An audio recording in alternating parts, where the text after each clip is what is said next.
Hey, so remember in my Bloodborne video I stated after beating the game that Sekiro was still my favorite game of all time? Well, throw that completely out the window. This game beats it by a landslide for me. So Elden Ring is an open world adventure game set in a kind of medieval mythological world, complete with magical wands, spells, sword-wielding beasts, and piggybacking lions. Wait, what? In this game, you get to explore the lands between on your bestie horse Yakul throughout a shattered, golden marinated world. And search on the path to stand before the Elden Ring, you run into multiple beasts, omens, and demigods alike who all speak Shakespeare for some reason, seeking to impede your ambitions to eventually become Elden Lord. This game was one of the most fun, terrifying, and truly infuriating experiences I ever had when it comes to video games ever.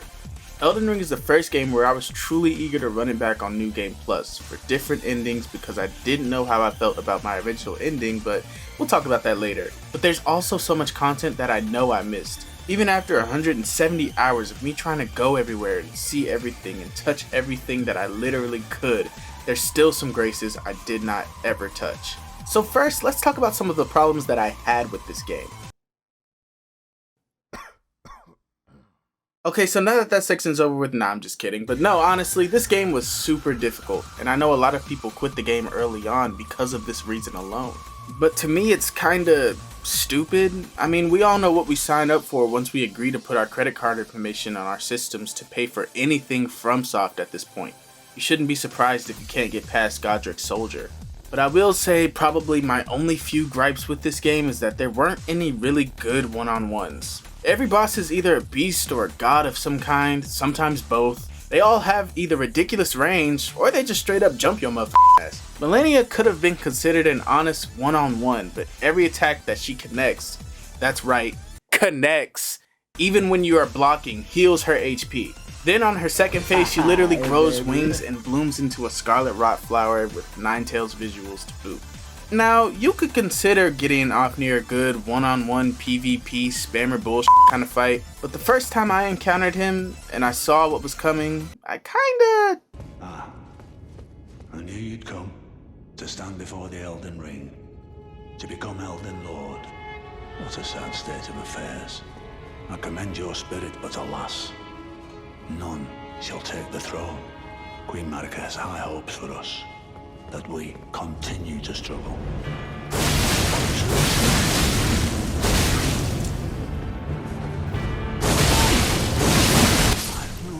Whoops. I literally had to look up the fight afterwards to see what could have potentially been. Spamming ass. Guess I dodged a bullet. Shout out to the Rivers of Blood, I guess. Okay, now we can talk about all the things I liked about this game, which is literally everything else.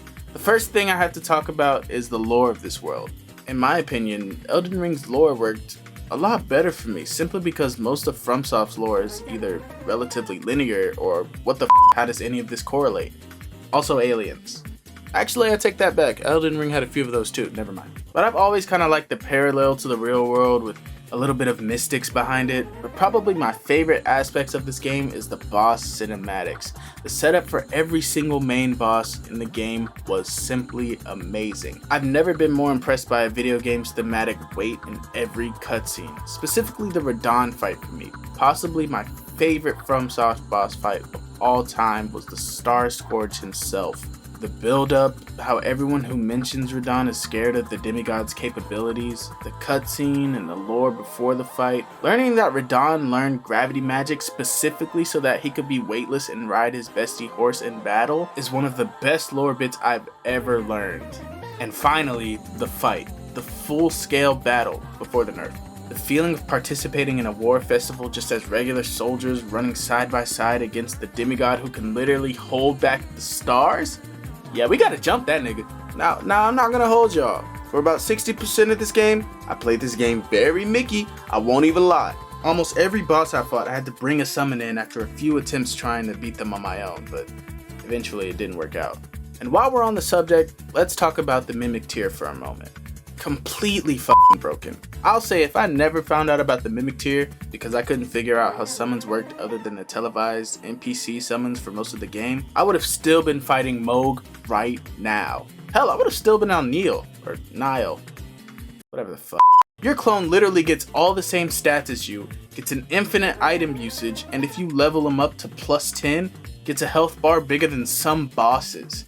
Mimic Tier makes the typical FromSoft difficulty in these games basically easy mode. And surprisingly, but not really, a lot of people have actually been complaining about the Shadow Clone Jutsu, even claiming that they should nerf it. And in my opinion, you should have been able to get it earlier in the game. For those people who complained about the game being too difficult early on and couldn't get past certain barriers, this provides an easier way to get further in the game. Another thing that stands out for me in this game is the weapon selection. This game has the perfect mix of Dark Souls weapon stat allocations and weapon arts, and Bloodborne's random weapon mysticism. I do really miss the creativity and versatility of Bloodborne's trick weapons, but I think this world's involvement of magic incantations and weapon arts really make the weapon arts just as unique. Here's the 5 weapons you need most likely to beat the game on easy mode. Ready? Rivers of Blood, Mickey Moonveil, Blasphemous Blade, Sword of Mickey and Mouse, and the Meteorite Staff. Just pop those in whatever situation or farming spot and you're good. So before I take my leave, I want to speak on all known endings of the game so far. Now in my opinion, there were only 3 real endings. The normal fart of an ending with 4 different versions and slightly different worded dialogue and visuals, the Age of Stars ending with Ronnie, which is the one that I got, and honestly the coolest ending, the Lord of Frenzied Flame ending. So first I want to speak on the ending I got. Now at first, I didn't particularly care for the Ronnie ending. That opinion has since changed, but originally not because of how everyone called it the simp ending, but in a way kinda. Is it selfish to say that after going on this entire journey on my own, I wasn't a fan of sharing my lordship with someone I kinda knew? I mean, we got engaged and I don't even know her last name. There's no way it's just the witch, like it can't be Smith or something. Now I'll be honest, I don't have much to say about the various samey 4 normal endings that you can get. I didn't really like them. Again, they kind of felt like an afterthought for the ending of the game, which is kind of weird, but seriously, they look copy and pasted over and over. And it's almost like the game developers only expected you to pick up one of the more visually captivating endings and questlines. And last but not least, we have the Lord of Frenzied Flame ending, which I have to say, if I knew how to get before beating the game, I would have definitely gone for it. I don't know, it does a lot of things for me. First, it gave me my own individual title of lordship, no strings attached.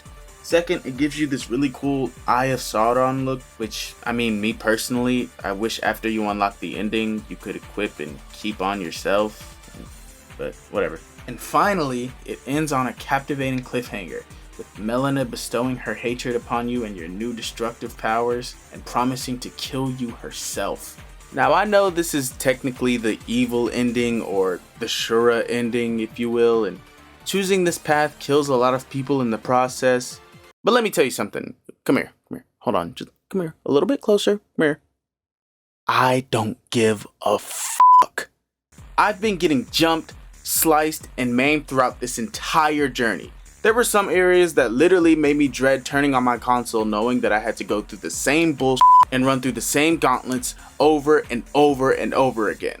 So no, I don't feel bad. Burn, baby! I think as far as the FromSoft series goes, a lot of people have been claiming that this is the first game that they started with, and I think this is the perfect game to do it.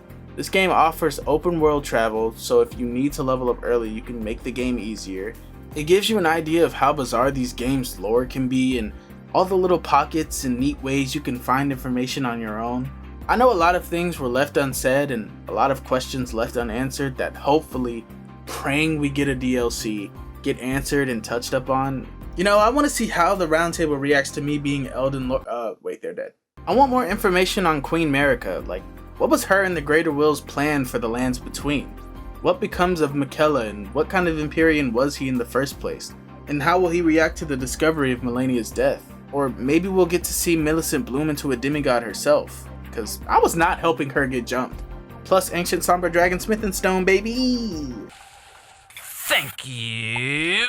So if I could rate my experience with this game, I'd have to give it a solid, but not surprising, 9 out of 10. Would recommend, already in New Game Plus, please play to support the highly anticipated and hopefully in the near future DLC. Alright, I'm gonna go get the Frenzied Flame ending. Peace.